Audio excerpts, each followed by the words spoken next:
Olá, meu querido, bom dia, tudo na paz, graças a Deus. Tenhamos felizes um novo ano, o ano de 2022, repleto de felicidades, repleto de alegria e, o mais importante, repleto de conhecimento sobre a graça de Deus. Eu sou o nosso irmão Alberto Lírio, você já nos conhece, graças a Deus. Estamos aqui prestando um serviço, prestando, graças a Deus, um serviço, vamos dizer assim, importante, não é? Para a graça de Deus. Nós estamos aqui, meus queridos, preocupados, sim, em levar ou trazer o conhecimento a todos aqueles que ainda não entenderam a graça de Deus. É muito importante que nós tenhamos essa consciência. Ontem eu estava vindo aqui do centro da minha cidade e alguém conversava dentro do carro sobre por que muitos crentes das denominações, do sistema religioso, eles nos chamam de ateus ou que nós estamos seguindo alguma seita. E eu respondi, não, eu sim pertenço a uma seita. Se é que essa é a visão de alguns, não é, religiosos, eu pertenço a uma seita. E essa seita, na minha visão, ela foi fundada pelo próprio Cristo. Na visão do sistema religioso, nós da graça pertencemos a uma seita. E eu aceito isso. A minha seita que eu sigo, ela chama-se Graça. E ela foi fundada nada menos, nada mais, nada menos do que o nosso Criador através do seu Filho amado. Meus queridos, uma coisa muito importante que eu quero deixar aqui é que muitos de nós deixem o seu like, se inscreva no canal, compartilhe as mensagens e ative o sininho de notificação. Muitos de nós que estamos em graça hoje nós temos a consciência de que nós fomos enganados sobre vários dogmas, várias doutrinas por muito tempo. Nós fomos enganados durante muito tempo. Mas enganado por quê? Será que nós queríamos ser enganados? Ou nós fomos enganados por falta do conhecimento? Que nós mesmos não tínhamos ou nós mesmos não buscávamos? Com certeza, alguns de nós fomos enganados. Uns porque não tinham o conhecimento, outros porque se deixaram enganar. Lembra do povo de Deus no Egito? A Bíblia diz que os anos se passaram e eles foram se deixando escravizar. O povo de Israel não foram levados para o Egito para ser escravos. Não. Eles foram levados para lá para viver um período de tempo ali, através de Jacó e os seus filhos. Mas o tempo passou e o faraó que surgiu, ou que começou a reinar, depois daquele faraó que reconheceu José como um servo, vamos dizer assim, um instrumento de Deus, depois que aquele faraó morreu, surgiu um outro faraó e não reconheceu o povo de Deus, o povo israelita, como o povo de Deus e começou a escravizar aquele povo. E o povo de Israel foram se deixando dominar. É diferente. Quando você se deixa dominar, se deixa escravizado, e quando você se desperta e não permite que isso aconteça. Então, meus queridos, é muito importante o conhecimento para que vários setores do sistema mundial, principalmente religioso, nesse caso aqui que eu estou falando, ele venha a escravizar as pessoas debaixo dos seus dogmas.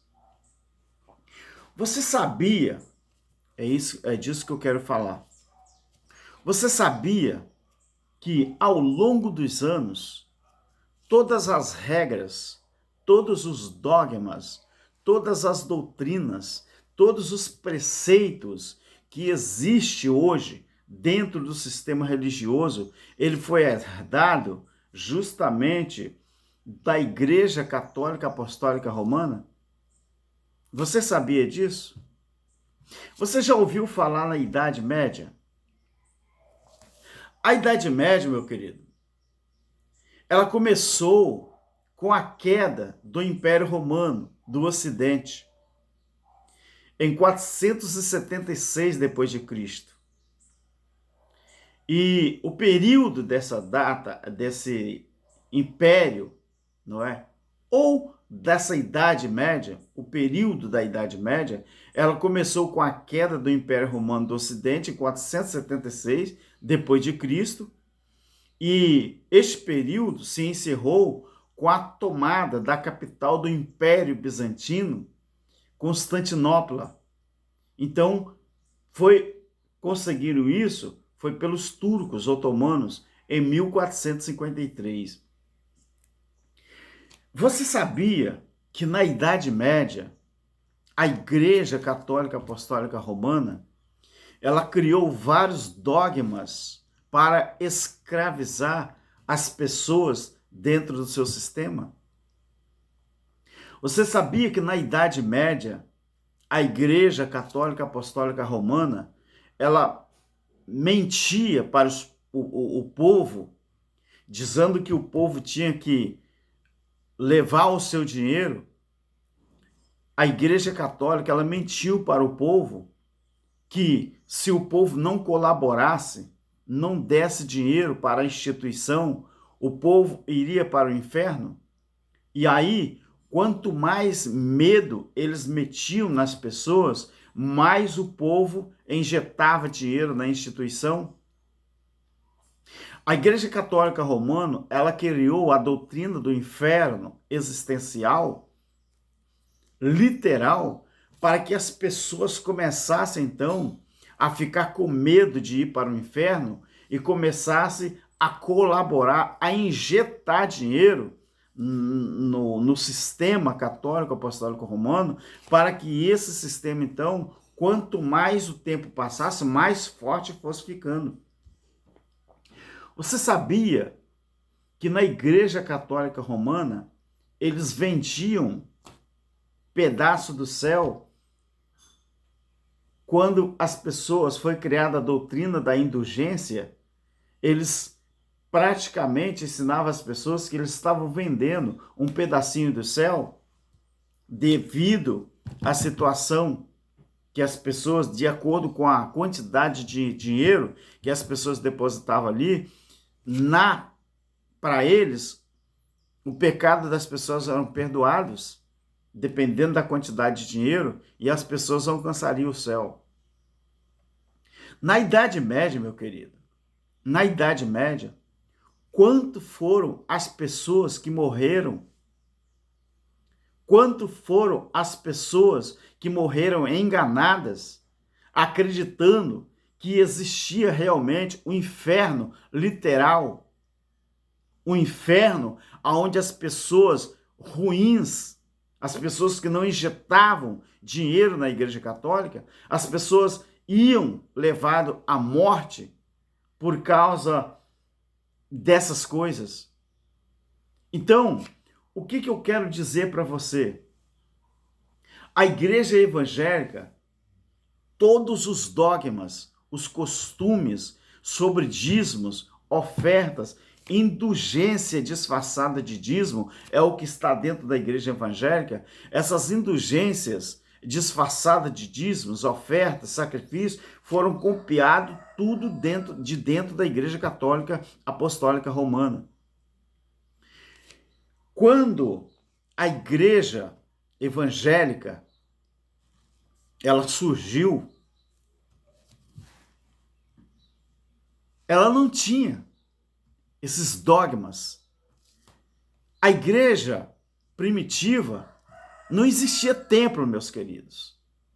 Quando a igreja surgiu, não existia templo. era aglomerado de pessoas que reuniam em vários lugares.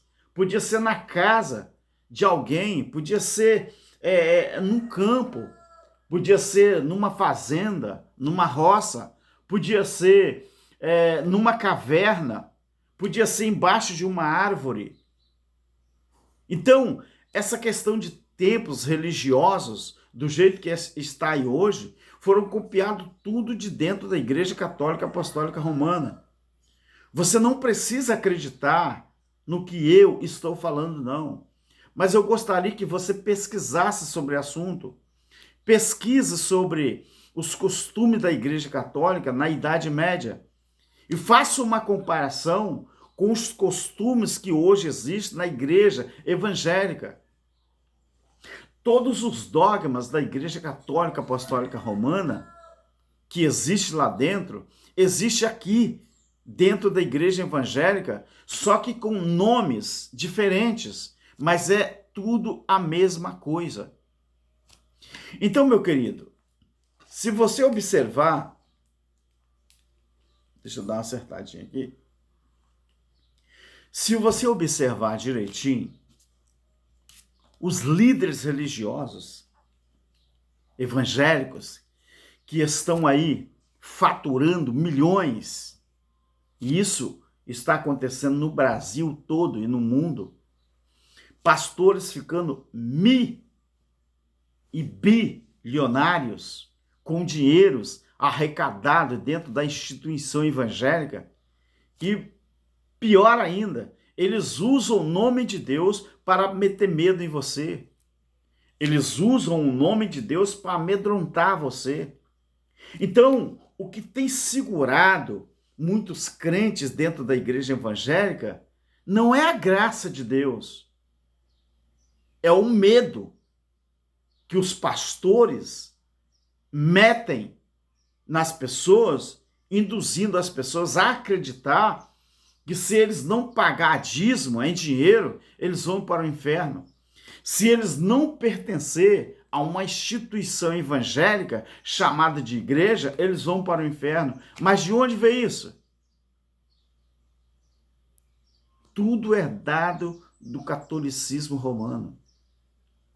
Constantino, terceiro ou quarto século, quando eles fizeram o concílio de Nicéia, que ali foi talvez o mais importante dos concílios que já houve, se você pesquisar e estudar sobre o assunto, você vai ver de onde que surgiu essas aberrações que está dentro do sistema religioso hoje, que nós chamamos também de evangélicos. Então, essas mazelas que existem hoje, é por isso que nós somos chamados de heréticos, somos chamados de ateus, somos chamados de desigrejados. Mas por quê?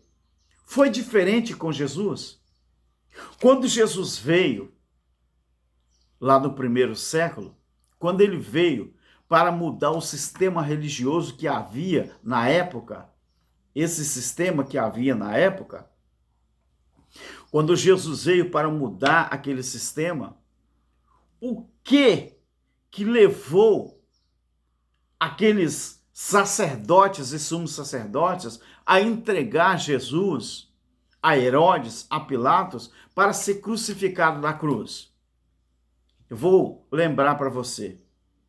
Alguém chegou e disse assim, na época das acusações, Jesus estava lá, perante Pilatos, e falaram assim, olha, esse homem aí, eu vi ele pronunciar uma palavra com respeito a Jesus, né? Falaram isso com respeito a Jesus. E eu vi ele dizer que ele vai destruir o templo, esse templo aqui, e vai reconstruir em 3 dias. Não se esqueça que aquele templo físico, lá em Jerusalém, era o símbolo máximo da lei. Quando Jesus veio para mudar o sistema religioso, aquela pouca vergonha que existia ali, Ali eles compravam, vendiam, trocavam dinheiro. Os sacerdotes pegavam os dízimos, que era a alimentação, e já estavam usando para o seu próprio prazer, para o seu próprio benefício. Então, quando alguém falou que ouviu Jesus dizer que ele ia destruir o templo e em 3 dias ele reconstruir, o sacerdote rasgou as suas vestes e disse assim: agora não tem mais jeito, agora ele blasfemou, agora ele é digno de morte. Meu querido, preste atenção. Quem são os sumos sacerdotes e sacerdote do século 21? Não são os pastores evangélicos, não são os líderes religiosos. E aquilo que Jesus falou que ia acontecer com o templo e com Jerusalém, por isso a escatologia consumada e o preterismo, é muito importante você aprender e entender. Tudo aquilo que Jesus falou sobre o templo aconteceu ou não aconteceu? Aconteceu sim, querido. Porque Jesus, ele veio mudar o tempo. Ele não veio destruir o reino da terra. Ele veio mudar os tempos. Assim como Deus mudou o tempo depois do dilúvio. Antes do dilúvio era um tempo, Gênesis 6. Depois do dilúvio foi outro tempo. E vivemos durante vários períodos da história da humanidade, principalmente aquela lá que existia na época. Então, todos os períodos da humanidade sempre foram marcados com uma catástrofe. Nós tivemos a Primeira Guerra Mundial, nós tivemos a Segunda Guerra Mundial. São períodos que acontecem no tempo para mudar vamos dizer assim, o panorama. Então, quando aconteceu o juízo de Deus sobre Israel no ano 70 DC, também foi para confirmar a mudança de Aion, ou seja, o antes da cruz e o depois da cruz. Por isso que eu, por exemplo, eu não entendia. Eu esperava um Jesus fisicamente vindo sobre a nuvem do céu, literalmente. Eu não sabia o que era uma, vamos dizer, figura de linguagem. Eu não sabia o que era manifestação do Filho do Homem. Eu achava que manifestação do Filho do Homem e presença física do Filho do Homem era tudo a mesma coisa. Então o sistema, eles sempre vão usar a falta de conhecimento que você tem para continuar enganando você, enganando aquelas pessoas que não querem estudar a Bíblia. Você encontra no meio cristão, no meio evangélico, vários crentes que têm tempo para tudo, menos para estudar a palavra de Deus. E se tem uma coisa que o sistema eles fariam de tudo. Se tem uma coisa que o sistema não gosta, é que o crente estude a Bíblia. Ou que o cristão estude a Bíblia. Então, todos os dogmas, tudo que existe dentro da igreja evangélica hoje, foi tudo herdado da Igreja Católica Apostólica Romana. E o mais perigoso disso disso tudo, é saber que 99% dos crentes, eles não gostam de estudar a Bíblia, quando na verdade deveria ser o livro mais importante que o cristão deveria estudar, pesquisar, ler para entender. Porque o crente do século 21, claro que nem todos, mas a grande maioria, o crente do século 21, ele é muito omisso quando diz respeito às profecias da palavra de Deus. Vivemos num tempo em que Os crentes preferem acreditar no que os líderes falam do que eles mesmos ir para a Bíblia, examinar, estudar e ter o entendimento. No Brasil, hoje nós temos vários líderes religiosos respondendo processos na justiça. Vários líderes hoje envolvidos em adultérios, envolvidos em fraudes diversas por causa do bendito dinheiro. E isso vai continuar, querido. Eles vão continuar dizendo a você que se você não pagar dízimo, você vai para o inferno. Você não vai para o inferno. A tradução da palavra inferno no original é sepultura. Até eu vou para o inferno, porque inferno é sepultura. Todos nós um dia vamos para a sepultura. Porque a sepultura, eu gosto de frisar isso, para o cristão a sepultura ela tem outro nome. Ela tem o nome de closet. Closet é onde a gente vai trocar de roupa. Ou seja, você vai deixar o seu corpo físico, a matéria, e ali o seu espírito, ele retorna para Deus. Então, todos nós vamos para a sepultura, todos nós vamos para o inferno. Todos nós vamos para ali, porque lá é o lugar onde a gente troca de roupa. Para com isso, meu querido. Deixe de ser enganado pelo sistema religioso. Os filhos de Deus não precisam estar ligados a uma congregação física, a uma igreja física, igreja física, eu quero dizer, a um local físico chamado de igreja, denominação, com placa de igreja. Pare de acreditar nisso.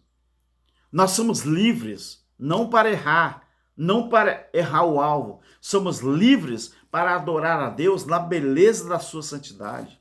Nós somos livres para quê? Para manifestar a graça de Deus através do conhecimento, através da nossa vida diante de Deus.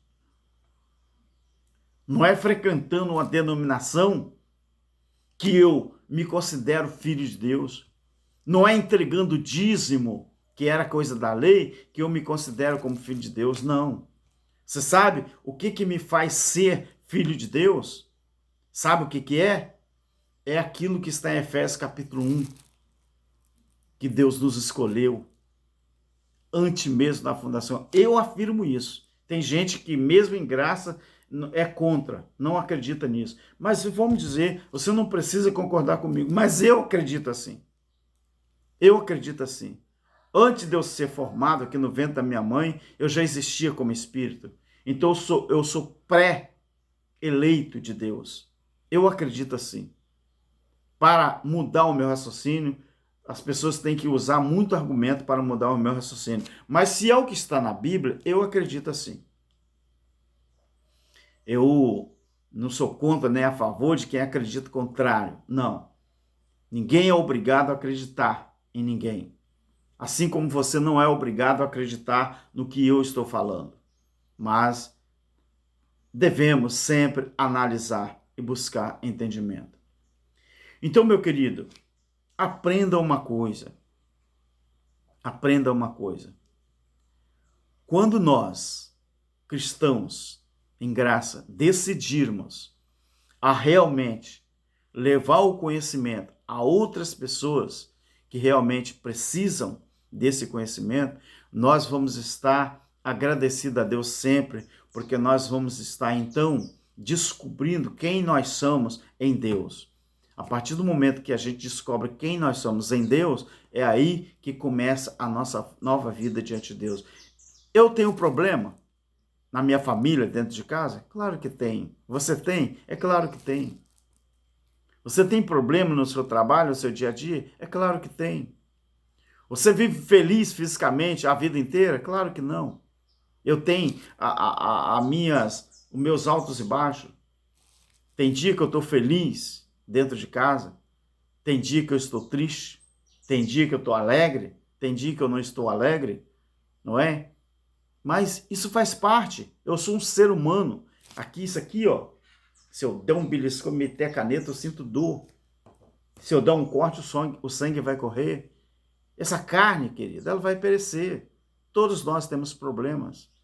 Mas quando nós se descobrimos em Cristo, aí nós temos certeza de qual é o nosso papel enquanto a nossa estadia aqui na Terra. Querido, para de ser enganado pelo sistema religioso.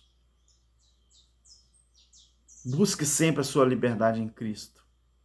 Não é libertinagem, sua liberdade em Cristo. Só assim você entenderá qual é o seu papel, qual é o nosso papel aqui na Terra enquanto existirmos aqui. Amém? Tenhamos uma boa semana, tenhamos um bom 2022 e que cada vez mais nós possamos buscar a graça e o conhecimento do nosso Senhor Jesus Cristo e compartilhar com mais pessoas. Deixe o seu like, se inscreva no nosso canal. Graças a Deus, eu agradeço até os nossos irmãos inscritos aí, que o canal, nesses últimos dias, ele cresceu um pouquinho. Eu recebi uma notícia do YouTube, né? Uma congratulações, né? Congratulação, agradecendo pelos 500 inscritos. E eu estou alegre, porque o canal está crescendo. Nesses últimos dias, deu bastante inscritos. Tá bom, meu querido? E vamos fazer crescer, divulgue e ajude ao nosso irmão Alberto na divulgação do nosso trabalho e do nosso compromisso com a palavra, com a graça de Deus. Tá bom, meu querido? Uma boa semana e que tudo esteja em paz e que tudo seja feito conforme a vontade do nosso eterno Criador. Amém? Fica em paz. Amém.